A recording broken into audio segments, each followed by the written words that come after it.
ദൈവത്തിന് സ്തുതി. ഏറ്റവും പ്രിയമുള്ളവരെ,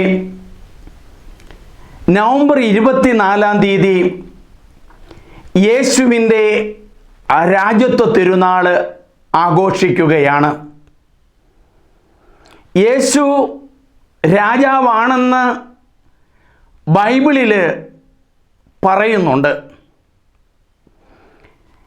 Jesus of Nazareth, the king of juice. യോഹന്നാൻ്റെ സുവിശേഷത്തിൽ 19-ാം അധ്യായത്തിൽ 19-ാമത്തെ വചനമാണത്. യേശു യഹൂദരുടെ രാജാവാണ്. ഇത് ഒരു ശിലാഫലകം ലത്തീൻ ഭാഷയിലും ഗ്രീക്ക് ഭാഷയിലും ഹീബ്രു ഭാഷയിലും എഴുതി യേശു കുരിശിൽ തൂങ്ങിക്കിടക്കുന്നിടത്ത് ആ ഗാഗുൽത്ത മലയിൽ യേശുവിൻ്റെ കുരിശിൽ പീലാത്തോസ് എഴുതി വച്ചതാണ്. ഈ ഭാഗമായിരിക്കണം യേശു രാജാവ് എന്ന് പറയുന്ന ഈ ഭാഗം ബൈബിളിൽ അവസാനമായി നമ്മൾ കാണുക. പ്രത്യേകിച്ച് യോഹന്നാൻ്റെ സുവിശേഷത്തിലാണ് യേശു രാജാവാണെന്ന് കൂടുതലായി പറയുക. മത്തായിയുടെ സുവിശേഷത്തിൽ പൂജ രാജാക്കന്മാർ നക്ഷത്രം ആകാശത്ത് ഉദിച്ചത് കണ്ടുകൊണ്ട് എവിടെയാണ് രാജാവായി പിറന്നിരിക്കുന്ന യേശു ജനിച്ചിരിക്കുന്നതെന്ന് അന്വേഷിച്ചു വരികയാണ്. അപ്പോൾ യേശു എന്നുള്ള ആ വചനം ആദ്യമായിട്ട് പുതിയ നിയമത്തിൽ നമ്മൾ കാണുക പൂജ രാജാക്കന്മാരെ കാഴ്ചകളുമായിട്ട് വരുമ്പോഴാണ്. യേശുവിനെ രാജാവ് എന്ന് അഭിസംബോധന ചെയ്യുന്നത് പീലാത്തോസാണ്. അവസാനമായിട്ട് എവിടെ ആണ് ആ ഫലകം വെച്ചത് എന്നറിയാം. കുരിശിൻ്റെ മുകളിലാണ് എഴുതി വച്ചത്, Jesus of Nazareth, the king of Jews. യേശു രാജാവാണെന്ന് പന്തിയോസ്, അതായത് പന്തിയോസ് പീലാത്തോസ് 5 പ്രാവശ്യം യോഹന്നാൻ്റെ സുവിശേഷത്തിൽ പറയുന്നുണ്ട്.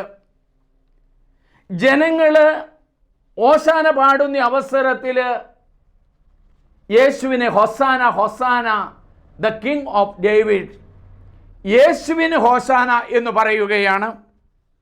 അത് 1 പ്രാവശ്യമാണ്. 4-മത് നമ്മൾ കാണുന്നു യേശു തന്നെ രാജാവാണെന്ന് 1 പ്രാവശ്യം യോഹന്നാൻ്റെ സുവിശേഷത്തിൽ പീലാത്തോസുമായിട്ടുള്ള ആ സംഭാഷണത്തിൽ പറയുന്നുണ്ട്.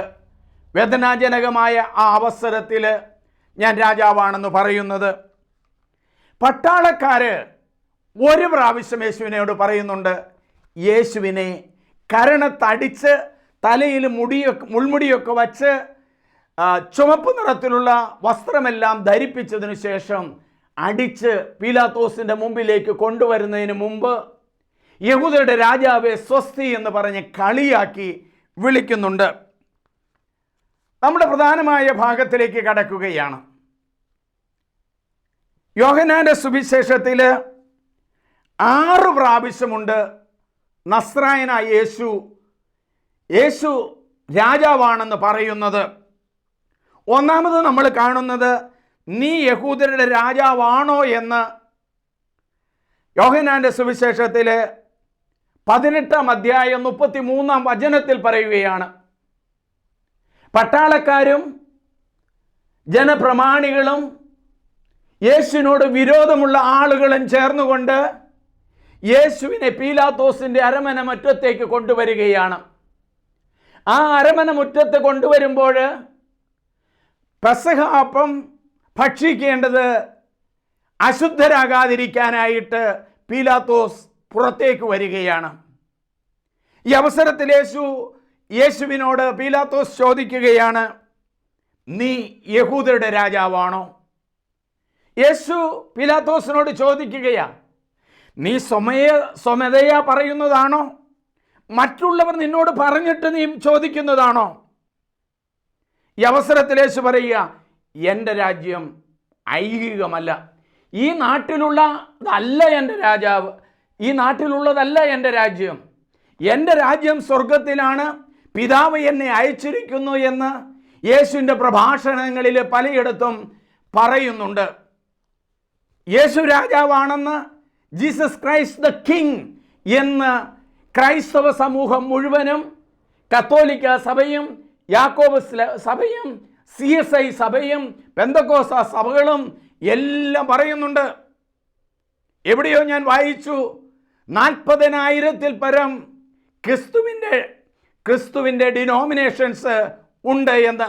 അപ്പോൾ അവരെല്ലാവരും അംഗീകരിക്കുന്നത് യേശു രാജാവാണെന്നാണ്. ഞാൻ എൻ്റെ വൈദിക പഠനം ആരംഭിക്കുന്നത് രാജഗിരിയിലാണ്, കളമശ്ശേരിയിൽ. അവിടെ വളരെ ആഘോഷമായിട്ട് ക്രിസ്തുവിൻ്റെ രാജ്യത്വ തിരുനാൾ നടത്തുമായിരുന്നു. അതിനുശേഷം PDC പഠനം കഴിഞ്ഞ് കറൂറ്റി എന്ന് പറയുന്ന സ്ഥലത്താണ് ഞങ്ങളുടെ നോവിഷ്യേറ്റ് തുടങ്ങിയത്. അവിടെ ഒരു മോണസ്ട്രി ഉണ്ട്. ആ മോണസ്ട്രി അറിയപ്പെടുക ക്രൈസ്റ്റ് ദ കിങ് മോണസ്ട്രി എന്നാണ്. യേശു രാജാവാണെന്നുള്ള ആ ബോധ്യത്തിൽ നിന്നും സഭാപിതാക്കന്മാർ കൊടുത്തിരിക്കുന്ന ഒരു നാമമാണ് ക്രൈസ്റ്റ് ദ കിങ് മോണസ്ട്രി. അവിടെ മനോഹരമായ വളരെ പഴയ ഒരു പള്ളിയുണ്ട്. ആ പള്ളിയുടെ ഉള്ളിൽ യേശുവിൻ്റെ മനോഹരമായ ഒരു രൂപം ഇരിപ്പുണ്ട്. വലിയ രൂപമാണ്. യേശുവിൻ്റെ തലയിൽ മനോഹരമായ തൊപ്പിയും യേശുവിൻ്റെ വസ്ത്രങ്ങളൊക്കെ വളരെ രാജകീയമായ വസ്ത്രങ്ങളുമെല്ലാം ധരിച്ച് യേശു ഒരു വടിയും പിടിച്ചുകൊണ്ട് അവിടെ ഇരിക്കുന്ന ആ ചിത്രം എൻ്റെ ഹൃദയത്തിൽ നിന്നും ഒരിക്കലും മാഞ്ഞുപോയിട്ടില്ല. എൻ്റെ കണ്ണുകളിൽ എപ്പോഴും രാജാവായ യേശുവിനെ ഞാൻ കണ്ടുകൊണ്ടിരിക്കുകയാണ്. ആ യേശുവിൻ്റെ ചിത്രമാണ്. ഇവിടെ പീലാത്തോസ് ചോദിക്കുകയാണ്, നീ രാജാവാണോ? യേശു ഉത്തരം പറഞ്ഞു, നീ സ്വമതയാ ചോദിക്കുന്നതാണോ അതോ മറ്റുള്ളവർ നിന്നെ കൊണ്ട് ചോദിപ്പിക്കുന്നതാണോ? ഒന്നാമത് അവിടെയാണ് നമ്മൾ യോഹന്നാന്റെ സുവിശേഷത്തിൽ കാണുക. രണ്ടാമത് പീലാത്തോസ് തന്നെ ചോദിക്കുകയാണ്, നീ രാജാവാണല്ലേ? 18-ാം അധ്യായം 38-ാം വചനം യോഹന്നാന്റെ സുവിശേഷം. യേശു നീ തന്നെ പറയുന്നോ എന്നാണ് വീണ്ടും ചോദിക്കുന്നത്. രാജാവായിട്ടാണ് ഞാൻ ജനിച്ചത്, അതിനു വേണ്ടിയിട്ടാണ് ഞാൻ ജനിച്ചത്. സത്യത്തിന് സാക്ഷ്യം നൽകാനായിട്ടുള്ള രാജാവാണ് യേശു. സത്യത്തിൻ്റെ രാജാവാണ്. ഈ ഭൂമിയിലുള്ള രാജാക്കന്മാരെ പോലെയല്ല എൻ്റെ രാജ്യത്വം. യേശുവിൻ്റെ രാജ്യത്വം എന്താണെന്ന് യേശയ്യാ പ്രവാചകന്റെ പുസ്തകം 61-ാം അധ്യായം 1-2 വചനങ്ങൾ ഉദ്ധരിച്ചുകൊണ്ട് യേശു പറയുന്നുണ്ട്, കർത്താവിൻ്റെ അരൂപി എൻ്റെ മേലുണ്ട്, കുരുടർക്ക് കാഴ്ചയും ബധിരർക്ക് കേൾവിയും മുടന്തർക്ക് സൗഖ്യവും അടിച്ചമർത്തപ്പെട്ടവർക്ക് സ്വീകാര്യമായ വത്സരവും നൽകുവാൻ എന്നെ അഭിഷേകം ചെയ്തിരിക്കുന്നു എന്ന് പറഞ്ഞുകൊണ്ടാണ് ലൂക്കായുടെ സുവിശേഷത്തിലെ 4-ാം അധ്യായം 19-ാം വചനം യേശു തൻ്റെ പരസ്യ ജീവിതം ആരംഭിക്കുന്നത്. തൻ്റെ പരസ്യ ജീവിതത്തിനിടയിൽ യേശു പറഞ്ഞു, ഞാൻ ചതഞ്ഞ ഞാങ്കണ ഓടിക്കുകയില്ല, കെടാറായ തിരികെടുത്തുകയില്ല, വിജാതിയെ പ്രത്യാശ വയ്ക്കും. തകർച്ചകൾ അനുഭവിക്കുന്ന ഇനിയൊരു രക്ഷയുമില്ലെന്ന് പറയുന്ന ആരെല്ലാം ഉണ്ടോ അവർക്കൊക്കെ രാജാവായി തീരുകയാണ് യേശു ചെയ്തത്. അതുകൊണ്ടാണ് പറയുന്നത്, ഞാൻ സത്യത്തിന് വേണ്ടി രാജാവായിരിക്കുന്നു.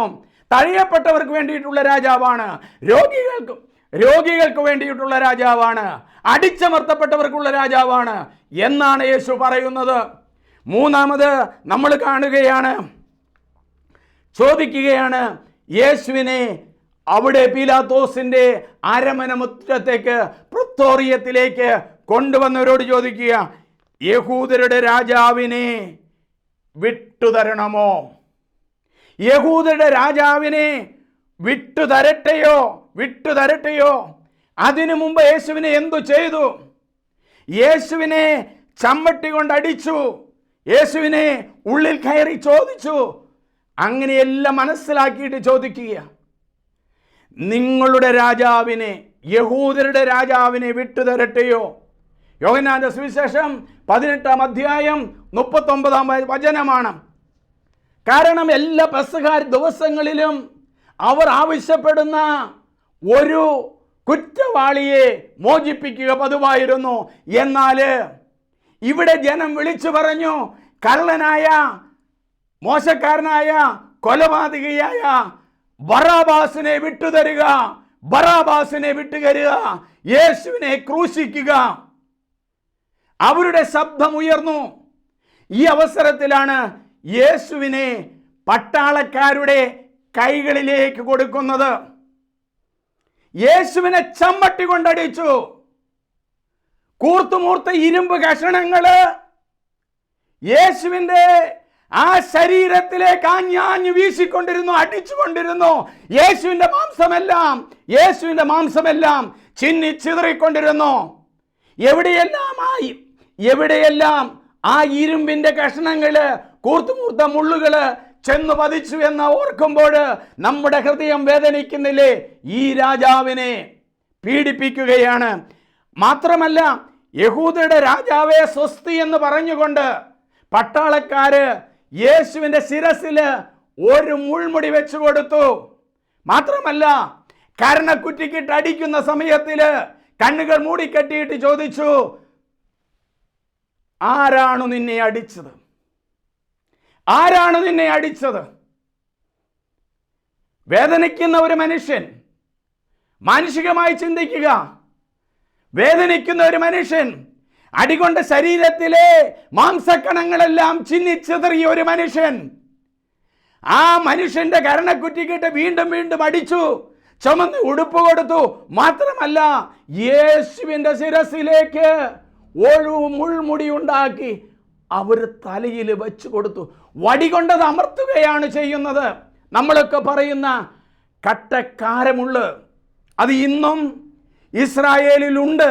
അവിടെ കണ്ടിട്ട് വരുന്ന ആളുകൾ പറയാറുണ്ട്, ഞങ്ങൾ ചെന്നപ്പോഴും അത് കണ്ടു. കൂർത്തുമൂർത്ത് കറുത്ത കട്ടുകഴയ്ക്കുന്ന ആ മുള്ളുകൾ യേശുവിൻ്റെ ശിരസിലേക്ക് കൊടുത്തു. എന്നിട്ട് ചോദിക്കുക, യഹൂദരുടെ രാജാവേ, നിന്നെ ആരാണ് അടിച്ചത് എന്ന് പട്ടാളക്കാർ ചോദിക്കുകയാണ്. അത്രയും വേദനാജനകമായ ഘടകങ്ങളിലൂടെയാണ്, വേദനാജനകമായ ഒരു പുഴയിലൂടെയാണ് യേശു കടന്നുപോയത്. ചുമന്ന മേലങ്കികൾ എല്ലാം നൽകി അപമാനിക്കാവുന്നതിൻ്റെ മാക്സിമം അപമാനിച്ചു. അഞ്ചാമത് നമ്മൾ കാണുന്നത്, പീലാത്തോസ് ചോദിക്കുക, ഇതാ നിങ്ങളുടെ രാജാവ്, ഇതാ നിങ്ങളുടെ രാജാവ്. ശരീരം മുഴുവനും മുറിവേറ്റ ഒരു മനുഷ്യനെ കുറിച്ച് പറയുക, ഇതാ നിങ്ങളുടെ രാജാവ്, ഇതാ നിങ്ങളുടെ രാജാവ്. ഇന്ന് ഓരോ ക്രൈസ്തവനെയും നോക്കിയിട്ട് മറ്റു മതസ്ഥര് പറയുന്നതാണ്, വിവിധ മതവിഭാഗങ്ങളിൽപ്പെട്ട പ്രത്യേകിച്ച് എല്ലാ ക്രിസ്ത്യാനികളെയും കത്തോലിക്കരെന്നോ യാക്കോബിറ്റെന്നോ വെന്തക്കോസയെന്നോ CSI സഭയെന്നോ ഈ ക്രിസ്തുവിന്റെ നാമത്തിലുള്ള വിവിധ സഭകളെ നോക്കിയിട്ട് ഇതാ നിങ്ങളുടെ രാജാവ്. കാരണം അവൻ വഹിച്ചത് നമ്മുടെ വേദനകളാണ്. ക്രിസ്തുവിന്റെ രാജ്യത്വ തിരുനാള് നവംബർ 24 ആഘോഷിക്കുമ്പോൾ നമ്മൾ ഓർക്കണം, നമ്മളോട് പറയുക, പീലാത്തോസ് ആവർത്തിച്ച് പറയുന്ന ഒരു വചനമുണ്ട്, അവൻ ഒരു കുറ്റവും ചെയ്തിട്ടില്ല, ഒരു കുറ്റവും ഇവനിൽ കണ്ടിട്ടില്ല, ഒരു കുറ്റവും ഇവനിൽ കണ്ടിട്ടില്ല, ഒരു കുറ്റവും ഇവനിൽ കണ്ടിട്ടില്ല. പീലാത്തോസ് 3 പ്രാവശ്യം ആവർത്തിച്ച് പറയുന്നതാ. എന്നിട്ട് പീലാത്തോസ് പറയുകയാണ്, അവനെ കൊണ്ടുപോയി ക്രൂശിക്കുക, അവനെ കൊണ്ടുപോയി ക്രൂശിക്കുക. ഒരു തെറ്റും ചെയ്യാത്തവനെ ക്രൂശിക്കുന്ന സമൂഹങ്ങളിലെ കൊലപാതകം നടത്താത്തവനെ കൊലപാതകി എന്ന് ചിത്രീകരിച്ചെടുത്ത് തൂക്കുകയർ വിധിക്കുന്ന സംഭവങ്ങളിലെ സാക്ഷികളുടെയും വിവരങ്ങളുടെയും അടിസ്ഥാനത്തിലാണ് പല കാര്യങ്ങളും വിധിക്കുന്നത്. നമ്മുടെ ഒരു മെത്രാനെ കുറിച്ച് വളരെ മോശമായ പല പരാമർശങ്ങളും ഉണ്ടായി. കൊച്ചിയിൽ വഞ്ചി സ്ക്വയറിൽ ഹൈക്കോടതിയുടെ മുമ്പിൽ ഞാൻ മണിക്കൂറുകൾ ചെലവഴിച്ച ഒരു മനുഷ്യനാണ്. ആ പിതാവിനെതിരെ മോശമായിട്ട് ബോംബെയിൽ നിന്നുമൊക്കെ വന്നിരിക്കുന്ന കന്യാസ്ത്രീകൾ എന്ന് പറഞ്ഞ് കറുത്ത ഉടുപ്പിട്ട് ബട്ടൺസ് ഒക്കെ ധരിച്ച് നല്ല കമ്പലുകളൊക്കെ ഇട്ട് ബോംബെയിലെ കന്യാസ്ത്രീകൾ എന്ന് പറഞ്ഞ് അവിടെ പ്രസംഗിച്ചതും വേദനാജനകമായ കാര്യങ്ങൾ പറഞ്ഞതുമെല്ലാം എൻ്റെ മനസ്സിൽ ഇന്നുമുണ്ട്. ഇതാ അവൻ. കോടതി 140 150 സാക്ഷികളെ കൊണ്ടുവന്നിട്ടുണ്ടായിരുന്നു കോടതിയിലേക്ക്. പക്ഷേ കുറെ ആളുകളുടെ വിസ്തരിച്ചു കഴിഞ്ഞപ്പോൾ ജഡ്ജി തീരുമാനിച്ചു, it is A cooked up story. Present time the Christians are facing this kind of cooked up stories against Christianity. No, it is not Christianity. It is against Jesus Christ. അതാണ് ഇന്ന് നടക്കുന്നത്. നല്ല രീതിയിൽ പ്രവർത്തിക്കുന്ന ധ്യാന കേന്ദ്രങ്ങളെ മുദ്ര കുത്തിയിട്ട് ചാപ്പ് കുത്തിയിട്ട് അവിടെ പ്രവർത്തിക്കുന്ന വൈദികർ മോശരെന്ന് ചിത്രീകരിക്കുന്ന ഈ അടുത്ത നാളുകളിൽ ഒരു വൈദികന്റെ അനുഭവം പറയുകയാണ്. ആ വൈദികൻ എന്തൊക്കെ തെറ്റായ ചെയ്തു എന്ന് പറഞ്ഞിട്ട് അധികാരികളുടെ അടുക്കൽ വന്ന് 50,000 രൂപ ചോദിക്കുകയാണ്. അതിൻ്റെ പുറകിൽ പ്രവർത്തിച്ചത് യേശുവേ എന്ന് വിളിക്കുന്നവരാണ്. ഇത് 100% എനിക്കറിയാവുന്നവരാണ്. എല്ലാ ദിവസവും ഒരുപക്ഷെ നാവ് നീട്ടി മിശിഹായുടെ ശരീരവും രക്തവും എന്ന് സ്വീകരിക്കുന്ന വ്യക്തികളാണ്. ഇതറിയാൻ പാടില്ലാതെ പറയുന്നതല്ല. It is not a cooked up story. It is I know all the facts. നമുക്ക് ശബ്ദിക്കാൻ ശബ്ദമില്ല. അതാണ് പ്രത്യേകത. യേശുവിൻ്റെ രാജ്യത്വത്തെ തിരുനാളാണ്. 5 പറയുക, ഇതാ നിങ്ങളുടെ രാജാവ്. പീലാത്തോസ് യേശുവിനെ കുരിശ് മരണത്തിന് വിട്ടുകൊടുക്കുകയാണ്. അവിടുന്ന് പൂർണ്ണ നഗ്നനാക്കിക്കൊണ്ട് ഗാഗുൽത്ത മലയിലേക്ക് ആ യേശുവിനെ കൊണ്ടുപോവുകയാണ്. ഒരു രാജാവിനെ കൊണ്ടുപോവുകയാണ്. പുൽക്കൂട്ടില് രാജാക്കന്മാരെ പൊന്നും മീറയും മുന്തിരിക്കവും കാഴ്ചവെച്ച ഈ രാജാവിനെ അടിച്ച് ഉപദ്രവിച്ച് കുരിശിന്റെ മുകളിലേക്ക് കൊണ്ട് ചെല്ലുകയാണ്. അവിടെ പൊടിമണ്ണിലെ നഗ്നനാക്കി കിടത്തി ആ യേശുവിൻ്റെ കൈകളിലും കാലുകളിലും ആണി തുറച്ചു, ശിരസിൽ ഒരു മുൾമുടി വെച്ചു കൊടുത്തു. ഇതാണ് അന്ന് സംഭവിച്ചത്. അവിടെ ആ കുരിശിന്റെ മുകളിൽ എഴുതി വെച്ച വചനം ലോകത്തിൽ മുഴുവനും ആളുകൾ കണ്ടിട്ടുണ്ട്. നസ്രായന യേശു യഹൂദരുടെ രാജാവ് 19 നമ്മുടെ പഴയ പള്ളികളിൽ ഞാനൊക്കെ കുഞ്ഞായിരുന്നു വളർന്നു വന്നത് സെന്റ് ആന്റണീസ് ചർച്ച് ഞായപ്പള്ളി കോതമംഗലം രൂപതയിലാണ്. അവിടെ അൽത്താരയുടെ മുകളിൽ വലിയൊരു കുരിശ് രൂപമുണ്ടായിരുന്നു. ആ കുരിശ് രൂപത്തിന്റെ മുകളിൽ എഴുതി വച്ചിരിക്കുന്ന വചനമാണ് INRI, യേശു യഹൂദരുടെ രാജാവ്. ആ കുരിശ് കണ്ടുകൊണ്ട് മാനസാന്തരത്തിലേക്കും യേശുവിനെ അനുഗമിക്കാനും ആ രാജാവിനെ പിൻചൊല്ലുവാനും എത്രയോ ആളുകളെ പ്രേരിപ്പിച്ചിരുന്നു.